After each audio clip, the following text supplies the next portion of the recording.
नमस्कार साथियों, मैं चिराग जैन आप सबका स्वागत करता हूं अपने YouTube चैनल जिसका नाम है स्टडी आर कोचिंग क्लासेस।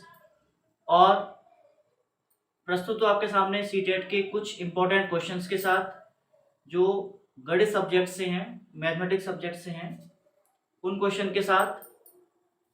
ये प्रैक्टिस सेट 5 है जिसमें आपको मैथ्स के बेहतरीन क्वेश्चंस जो सीटेट में प्रीवियस ईयर्स में आ चुके हैं उन क्वेश्चंस की हम यहाँ पर प्रैक्टिस कर रहे हैं। तो चलिए स्टार्ट करते हैं साथियों। आज की इस वीडियो में हम आप सभी के लिए सभी तरह के टॉपिक्स से क्वेश्चंस को लेकर आए हैं, तो वीडियो को लास्ट तक जरूर देखें। और इसमें जो टॉपिक्स आपको मिलेंगे, नंबर सिस्टम से मिलेगा आपको क्वेश्चंस, हर तरीके के टॉपिक्स को हमने इसमें इंक्लूड किया है। आज क्वेश्चन को नंबर सिस्टम से भी क्वेश्चन है, ज्योमेट्री से भी इसमें क्वेश्चन आपको देखने को मिलेगा, स्पीड डिस्टेंस टाइम से भी आपको यहाँ से क्वेश्चन देखने को मिलेगा, ठीक है। और मेंसुरेशन से भी आपको यहाँ पर क्वेश्चन देखने को मिलेगा, है ना। रिफ्लेक्शन और सिमेट्री, है ना, रिफ्लेक्शन और सिमेट्री से भी क्वेश्चन, मतलब हर तरीके से हर टॉपिक से जहाँ से भी इम्पोर्टेंट क्वेश्चन बन सकते हैं, है ना। ये कुछ टॉपिक्स मैंने अभी आपके सामने लिखे हैं, बाकी और भी क्वेश्चंस हैं और भी टॉपिक्स हैं जो आपको इस वीडियो में क्वेश्चंस देखने को मिलेंगे। बहुत ही जबरदस्त वीडियो आपके लिए मैं लेकर आया हूँ, तो प्लीज वीडियो को लास्ट तक जरूर देखें। आइए तो स्टार्ट करते हैं। क्वेश्चन नंबर 1 बहुत ही आसान क्वेश्चन है और बहुत ही छोटी सी ट्रिक के साथ, और इस वीडियो में बात करेंगे ट्रिक्स की भी, जिससे आप क्वेश्चन को जल्दी से जल्दी सॉल्व भी कर सके। तो क्वेश्चन नंबर 1 देखते हैं।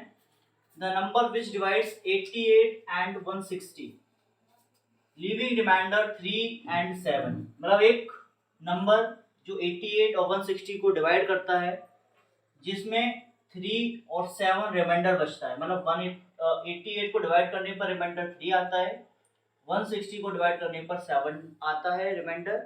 तो आपको बताना है वो नंबर कौन सा है, क्या वो नंबर 17 है, 13 है, 21 है या फिर 28 है। तो इसको करने के लिए बहुत ही आसान है कि आपको ऑप्शन से आप इसको सॉल्व कर सकते हैं। आपको डिवाइड नहीं देना है, आप चाहे तो डिवाइड भी दे सकते हैं, या फिर एक काम कर सकते हैं 88 में से माइनस कर दीजिए 3 को, जो उसका रिमाइंडर बच रहा है 88 को डिवाइड देने पर, तो आप उसको 3 से माइनस कर देंगे, 3 को माइनस कर देंगे तो यहाँ पर 85 बन जाएगा। ऐसे ही 160 को आप माइनस करिए, 160 में से माइनस करिए 7 को, तो यहाँ पर 153 आ जाएगा, और ये दो आपको नंबर यहाँ पर मिल जाएंगे। अब आप क्या करेंगे, 85 और 153 क्या 13 से डिवाइड होते हैं? 13 से डिवाइड नहीं होते हैं, क्योंकि 13 के टेबल में ना तो 85 आता है ना ही 153 आता है। ऑप्शन नंबर बी पर चलते हैं। क्या ये 17 से डिवाइड होते हैं? यस, ये 17 से डिवाइड होते हैं। 17 के टेबल में 85 भी आता है, 153 भी आता है, और ना ही ये 21 से डिवाइड होते हैं, ना ही 28 से डिवाइड होते हैं। तो हमारा करेक्ट आंसर क्या हो जाएगा? Option number 17 is the correct answer. Question number 2, what is the value of 2 -2 +2 -2 +2 -2 up to n, है ना, n टर्म्स तक ऐसे ही चलते जा रहे हैं। इसकी वैल्यू क्या होगी, इसका मान क्या होगा, हमें बताना है। 0 होगा जब n इवन नंबर होगा, सम संख्या हो, या 0 होगा जब n कोई विषम संख्या हो, और नंबर हो। 2 होगा जब n कोई एक इवन नंबर हो, सम संख्या हो, या -2 होगा जब n कोई और संख्या हो या फिर विषम संख्या हो। तो इसको करने के लिए हम यहाँ पे एक काम करेंगे। यहाँ पर आपसे पहले ऑड कह रहा है, ऑड का हम चेक कर लेते हैं। यहाँ से कोई भी हम 5 या 3 या 7 संख्या को उठाते हैं, ऐसे करके हमने यहाँ से ले लिया इसको, ऐसे करके, ठीक है। अब इसको हम सॉल्व करते हैं। तो प्लस माइनस का 2 कैंसिल हो गया, प्लस माइनस का 2 कैंसिल हो गया, क्या आया? 2 बचा। कब? जब हमने ऑड लिया, तो ऑड आने पर 2 आ रहा है, ना कि -2, तो ये वैसे ही गलत हो गया। इवन लेने पर क्या आ रहा है? अगर मैं यहाँ से इवन नंबर को यहाँ से चूज कर लूँ कोई, जैसे इवन नंबर 2 4 6 8, तो मैंने यहाँ से 4 बार ले लिया, कि 4 बार यहाँ पर सॉल्व करने पे 2 आ रहा है, 2 नहीं आ रहा, इवन लेने पर 0 आ रहा है, तो इवन लेने पर क्या आ रहा है, 0 आ रहा है। तो ऑप्शन ए हमारे यहाँ पे करेक्ट हो जाएगा। अगर आप n को ऑड लेते हैं तो ऑड लेने पर आपको 2 मिल रहा है, ना कि -2 मिल रहा है, और इवन लेने पर हमको 0 मिल रहा है, ना कि 2। तो ना तो ये वाला सही होगा, ना ये वाला, ना ये वाला। ऑप्शन ए हमारा यहाँ पर करेक्ट आंसर बन जाएगा। क्वेश्चन नंबर 3 क्या है देखते हैं। After 10 years Manisha's age will be 5 times of her age 6 years ever। 10 साल बाद मनीषा की उम्र 5 गुना हो जाएगी जो उसकी एज 6 साल पहले थी। मनीषा की उम्र जो 6 साल पहले थी, अगर वो 10 साल बाद जो एज होगी अब उसकी, वो कितनी हो जाएगी, 5 गुना, है ना, 5 टाइम्स हो जाएगी। तो आपको बताना है कि मनीषा की प्रेजेंट एज क्या है। क्या प्रेजेंट एज उसका 13 ईयर्स है, क्या 8 ईयर्स है, 9 ईयर्स है, या फिर 10 ईयर्स है। तो मान लिया लेट प्रेजेंट एज भी x। मान लिया कि उसकी अभी उम्र कितनी है, x ईयर्स की है। 10 साल पहले 10 years later, 10 साल बाद, है ना, आफ्टर 10 years की बात कर रहा हूँ। 10 साल बाद क्या एज हो जाएगी, 10 साल बाद एज हो जाएगी x + 10। 6 years ago, 6 साल पहले उसकी क्या एज होगी, 6 years ago एज हो जाएगी x - 6। ठीक है। अब इसमें आपको एक समझना है रिलेशन क्या है कि जो 10 साल बाद एज है वो एज 5 गुना हो जाएगी जो उसकी एज 6 साल पहले थी ना। तो 10 साल बाद जो एज है वो 5 गुना हो जाएगी जो एज 6 साल पहले थी। ये इसका इक्वेशन बन जाएगा, है ना। 10 साल बाद जो एज होगी वो 6 साल पहले वाली एज की 5 गुना हो जाएगी, मतलब 5 टाइम्स हो जाएगी। बस हमारी इक्वेशन बन गई। इसी को आपको सॉल्व करना है। x + 10 बराबर 5x माइनस 5 6 या 30। मैंने 5x को यहाँ बुला लिया तो x - 5x हो जाएगा, -30 - 10, दिस इज -4x बराबर -40। तो यहाँ पर हम ये कह सकते हैं कि अगर हम यहाँ पे माइनस से माइनस को कैंसिल कर दूंगा तो 4x बराबर 40 हो जाएगा, और x बराबर यहाँ से हमें 40/4, दिस इज x बराबर 10 ईयर्स। मतलब उसकी प्रेजेंट एज कितनी हो जाएगी, 10 साल हो जाएगी। और 10 साल कहाँ पर है हमारा, ऑप्शन नंबर डी में। Question number 4, 3/4 of a metre is same as, है ना, 3/4 1 मीटर का बराबर होगा। किसके बराबर होगा, 34 सेंटीमीटर के बराबर होगा, 75 सेंटीमीटर के बराबर, 3 मीटर 4 सेंटीमीटर, या 3 मीटर 40 सेंटीमीटर। तो हमें मालूम है 1 मीटर में कितने सेंटीमीटर होते हैं, 100 सेंटीमीटर होते हैं। हमसे क्या कहा है, 3/4 मीटर, 3/4 मीटर। अब मीटर को मैं चेंज कर लूंगा सेंटीमीटर में, तो 3/4 × 100 सेंटीमीटर। ठीक है। अब इसको आप इससे कट कर दीजिए, 25 चौक 100, 25 × 75, 75 सेंटीमीटर बराबर हो गया 3/4 of metre. This is option number B, जो आपके ऑप्शन नंबर बी में दिया गया है, 75 centimetre. Question number 5, Hindi medium वाले स्टूडेंट के लिए मैं उन्हें हिंदी में ट्रांसलेट कर दूंगा, लेकिन इंग्लिश में मैं इसलिए कराता हूँ क्योंकि इंग्लिश में जो क्वेश्चन होता है उसे ही हम वैलिड मानते हैं according to the exam pattern. इसलिए आपको इंग्लिश में भी समझ में आना चाहिए क्वेश्चन कि क्वेश्चन का मीनिंग इंग्लिश में क्या होता है। तो हिंदी मीडियम वाले भाई बहन जो भी हमारे इस वीडियो को देखते हैं वो क्वेश्चन को इंग्लिश से हिंदी में ट्रांसलेट करके उसको समझने की कोशिश किया करें, क्योंकि ये एग्जाम का रूल है कि जो भी क्वेश्चन अगर कहीं डाउट होता है तो उसमें आपका केवल इंग्लिश वर्जन वाला क्वेश्चन ही वैलिड होगा, मान्य होगा। तो थोड़ा सा क्वेश्चन को, इसलिए मैं थोड़ा सा इसको हिंदी में भी ट्रांसलेट कर देता हूँ, एक्सप्लेन कर देता हूँ, ताकि आप लोगों को उसको अच्छे से समझ में आ सके। तो चलिए स्टार्ट करते हैं। Rinku uses cycle to reach school. Rinku school पहुंचने के लिए साइकिल का प्रयोग करता है। If he reaches school from home in 13 minutes by traveling at a uniform speed of 6 kilometre per our.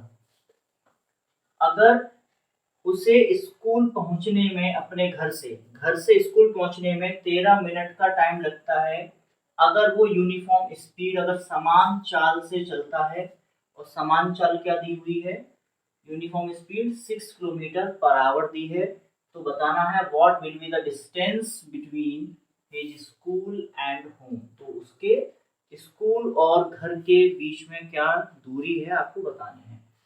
तो इसमें देखिए हम दो चीज को नोटिस कर रहे हैं। एक हमको टाइम दिया हुआ है, समय दिया हुआ है 13 मिनट, और स्पीड हमको दी हुई है यहाँ से 6 kilometre per our.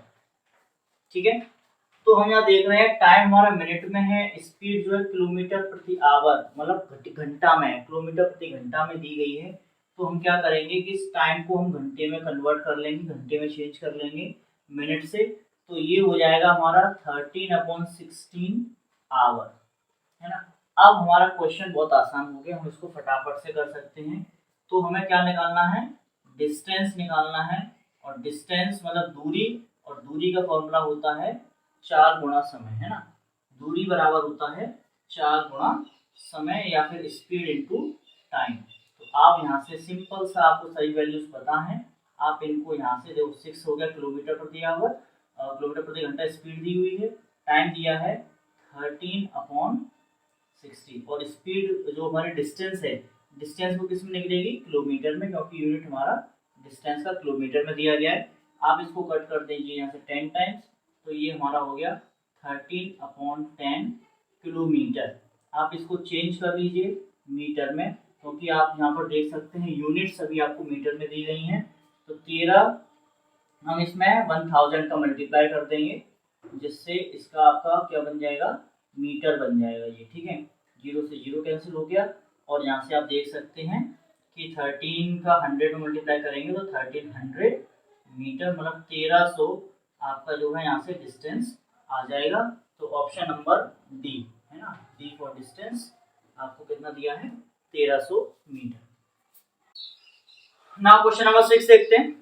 How many squares of side 2 cm are needed to make a rectangle of length 8 cm and breadth 6 cm?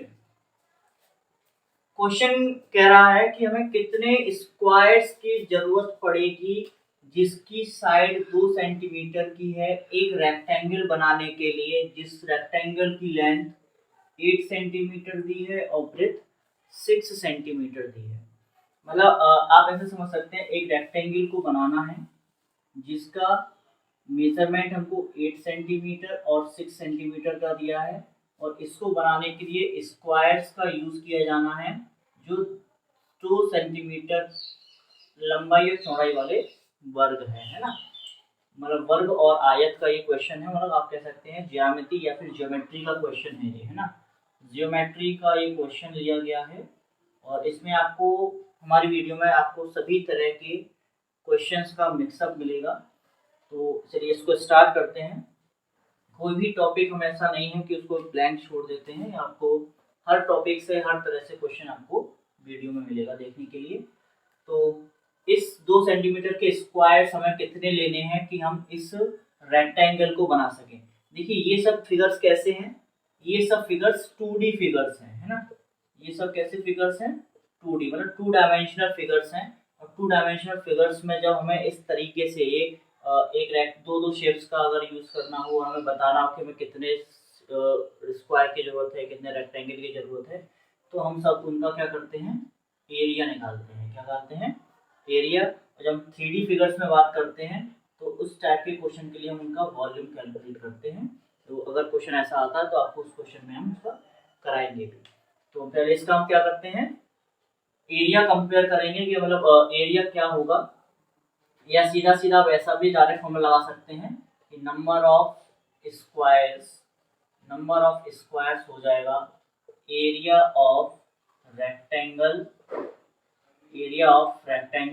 Upon area of square. ये डायरेक्ट फॉर्मूला है, आप यहाँ से डायरेक्ट इसको निकाल सकते हैं।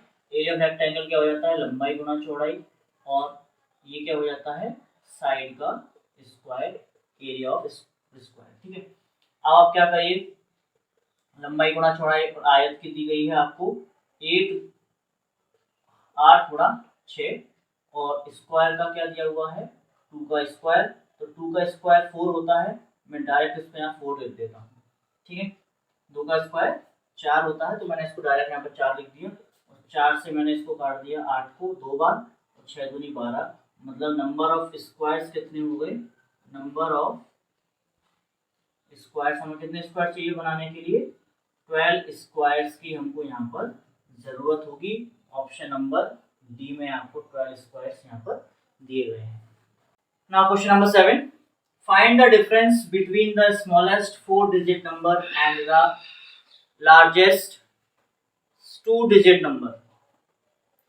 इसमें आपको ये जो क्वेश्चन है वो नंबर सिस्टम से लिया गया है, और इसमें आपको ये बताना है कि स्मॉलेस्ट 4 डिजिट नंबर और लार्जेस्ट 2 डिजिट नंबर में डिफरेंस क्या होगा, अंतर क्या होगा, है ना। तो स्मॉलेस्ट 4 डिजिट नंबर, 4 अंकों की सबसे छोटी संख्या, स्मॉलेस्ट 4 डिजिट नंबर क्या बन जाएगा, 1000, मतलब 1000। ठीक है, और ऐसे ही लार्जेस्ट 2 डिजिट नंबर क्या बन जाएगा, 99।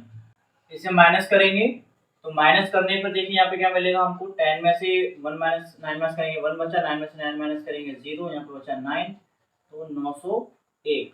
तो ऑप्शन नंबर 91 दिया हुआ है, 900, 991, option number D 901 is the correct answer. The difference between the smallest 4 digit number and the largest 2 digit number. Question number 8, in a division question the divisor is 6 times the quotient and twice the remainder. एक division question है, मतलब भाग वाला question है, जिसमें divisor मतलब भाजक, है ना, भाजक डिवाइजर कितना दिया है आपको, 6 टाइम्स द क्वोशंट का मतलब हो गया भागफल, मतलब भाजक भागफल का 6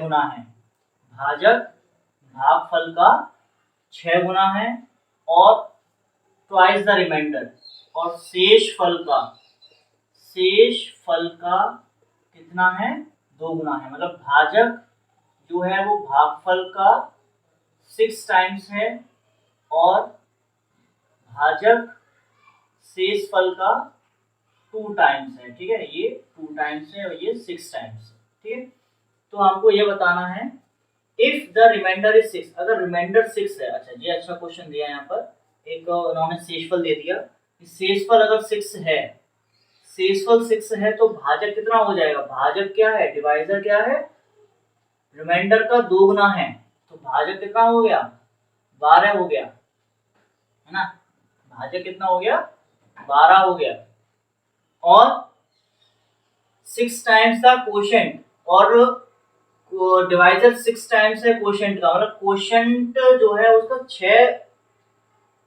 6th पार्ट हो जाएगा, मतलब आपका ये यहाँ पे 2 बन जाएगा, क्योंकि जब आप इसको 6 से मल्टीप्लाई करेंगे तभी आपका ये भाजक 12 आ जाएगा, है ना। तो यहाँ पर जो भागफल होगा वो कितना होगा, 2 हो जाएगा। ठीक है, क्वेश्चन को देखते हैं एक बार फिर से। In a division question the divisor is 6 times the quotient, जो डिवाइजर है भागफल, जो भाजक है वो भागफल का 6 गुना है, तो भाजक भागफल का 6 गुना है, भाजक भागफल 2 है, भागफल में आप 6 का गुणा कर देंगे तो 6 दूनी 12 आ जाएगा, मतलब ये वाला हमारा सही है। एंड ट्वाइस द रिमाइंडर, और रिमाइंडर का 2 गुना है। रिमाइंडर कितना है? 6। 6 का 2 गुना है, मतलब आप इसमें 2 का गुणा कर देंगे तो ये आपका यहाँ पे 12 आ जाएगा, मतलब हमारे ये वैल्यू सही आ चुकी हैं। तो हमसे पूछ रहे हैं what is the number, number क्या होगा, मतलब डिविडेंड क्या होगा, है ना, भाज्य क्या होगा, भाज्य। तो इसमें एक फॉर्मूला होता है, फॉर्मूला क्या होता है, डिविडेंड बराबर होता है divisor multiply quotient plus remainder. ये एक फॉर्मूला होता है जिसमें हमें भाजक, भागफल, रिमाइंडर, मतलब डिवाइजर, कोशेंट और रिमाइंडर सबकी वैल्यू पता चल चुकी हैं। आपको अब क्या करना है, क्वेश्चन को फटाफट से वैल्यू पुट कर देनी है और आंसर निकाल देना है। तो डिवाइजर, ये डिवाइजर है, डिवाइजर कितना है 12, कोशेंट ये कोशेंट है 2, और रिमाइंडर कितना है 6। तो 12 दूनी 24, 24 प्लस 6 30, मतलब जो नंबर है वो नंबर क्या आ गया हमारा, नंबर आ गया 30, मतलब ऑप्शन नंबर ए यहाँ से हमारा सही बैठ जाएगा। क्वेश्चन नंबर 9, इन अ स्कूल ऑडिटोरियम, एक स्कूल का सभागार है जहाँ पर कई सारे प्रोग्राम्स ऑर्गेनाइज होते हैं। 2/7 ऑफ स्टूडेंट्स आर गर्ल्स, जो उसमें स्टूडेंट्स बैठे हैं उसमें से 2/7 लड़कियां हैं। If there are 111 more boys than girls, अगर उस सभागार में लड़कियों से 111 लड़के ज्यादा बैठे हैं तो आपको बताना है कि उस ऑडिटोरियम में कितने बच्चे, कितने लड़के बैठे हुए हैं, ना कि बच्चे, है ना, कितने लड़के बैठे हुए। क्वेश्चन को बहुत ध्यान से पढ़ा करिएगा जब भी आप एग्जाम के लिए जाएं। तो क्वेश्चन में हमारे माइंड में कुछ और सेट होता है, क्वेश्चन हमसे कुछ और पूछ लेता है। तो हमसे पूछ रहा है यहाँ पर कि कितने लड़के हैं, केवल हमसे ये पूछा है, ठीक है। तो मान लिया कि टोटल स्टूडेंट कितने हैं, मान लिया हमने यहाँ पर x। गर्ल्स कितनी हो जाएंगी, गर्ल्स हो जाएंगी 2/7 x। बॉयज कितने हो जाएंगे, गर्ल्स से 111 ज्यादा हैं तो गर्ल्स हैं यहाँ पर 2x/7, उसमें 111 लड़के जुड़ गए, ठीक है। तो ये बॉयज की संख्या आ गई। अब हमें ये मालूम है कि उस ऑडिटोरियम में गर्ल्स और बॉयज ही बैठे हैं तो टोटल स्टूडेंट ही गर्ल्स और बॉयज की संख्या ही होगी। तो मतलब गर्ल्स और बॉयज को प्लस करके हमारा टोटल कितना आ जाएगा, x आ जाएगा। तो बस इसको यहाँ पर इस तरीके से हमको ये जोड़ देना है और ये टोटल किसके आ जाएगा, x की। ये गर्ल्स की संख्या है और ये बॉयज की संख्या है, ठीक है। चलिए अब इन दोनों को प्लस करेंगे तो ये हो जाएगा 4x/7। एलसीएम लेना आपको, फ्रैक्शंस को ऐड करना आता ही होगा। 111 बराबर ये इधर चला जाएगा तो x - 4x/7, और ये हमारा बन जाएगा 111 बराबर, जब इसको हम सॉल्व करेंगे तो 7x - 4x/7, एलसीएम लेके सॉल्व करना आता ही होगा आप सभी को। 111 बराबर ये हो जाएगा 3x/7, ठीक है। इसको हम सॉल्व करेंगे तो यहाँ से x बराबर आ जाएगा 111 गुणा 7/3। 3 से हम इसको काट देंगे, 3 3 से 9 और 3 7 जा 21। तो x बराबर हमको मिल जाएगा 7 7 जा 49, 7 3 जा 21 और 4 259। देखिए यहाँ पर आपको एक ऑप्शन मिलता हुआ नजर आ रहा है, एक ऑप्शन यहाँ पर 259 दिया हुआ है, लेकिन ये हमारा करेक्ट आंसर नहीं है क्योंकि ये हमने x कैलकुलेट करा है और x क्या चीज है, टोटल नंबर ऑफ स्टूडेंट्स है x, लेकिन हमें x नहीं निकालना। हमसे पूछा है बॉयज की संख्या बताइए, बॉयज कितने हैं, तो बॉयज की संख्या हमारी ये वाली है 2x/7 प्लस 111। तो अब हम इसमें क्या करेंगे कि बॉयज की संख्या को कैलकुलेट करेंगे। तो बॉयज की संख्या को कैलकुलेट करने के लिए मैं यहीं पर इसको कर देता हूँ इस तरीके से।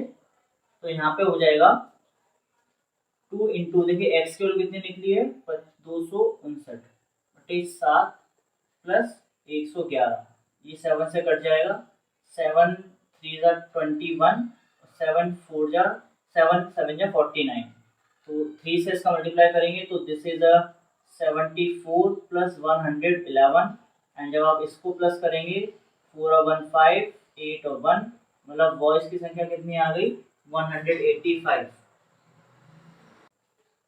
Question number 10, the number of lines of symmetry in the letter H. Line of symmetry आपको बताना है कि लेटर एच में, ये एच बना हुआ है ऐसे, तो एच में लाइन ऑफ सिमेट्री कितनी पॉसिबल हैं, कितनी होती हैं। तो लाइन ऑफ सिमेट्री देखिए यहाँ पर हम इसको इस तरीके से मान सकते हैं कि एक ऐसे हो सकती है, और लाइन ऑफ सिमेट्री हम ऐसे इसको ले सकते हैं कि इसमें वर्टिकली और हॉरिजॉन्टली दो तरीके से लाइन ऑफ सिमेट्री बना सकते हैं। तो इसका करेक्ट आंसर क्या हो जाएगा, ऑप्शन नंबर सी। तो दोस्तों आज की वीडियो में इतने ही क्वेश्चन आप लोगों के लिए। अगर आपको क्वेश्चंस पसंद आए हो, अगर आपको क्वेश्चंस अच्छे लगे हो और आपको कुछ नॉलेज मिली हो, तो प्लीज़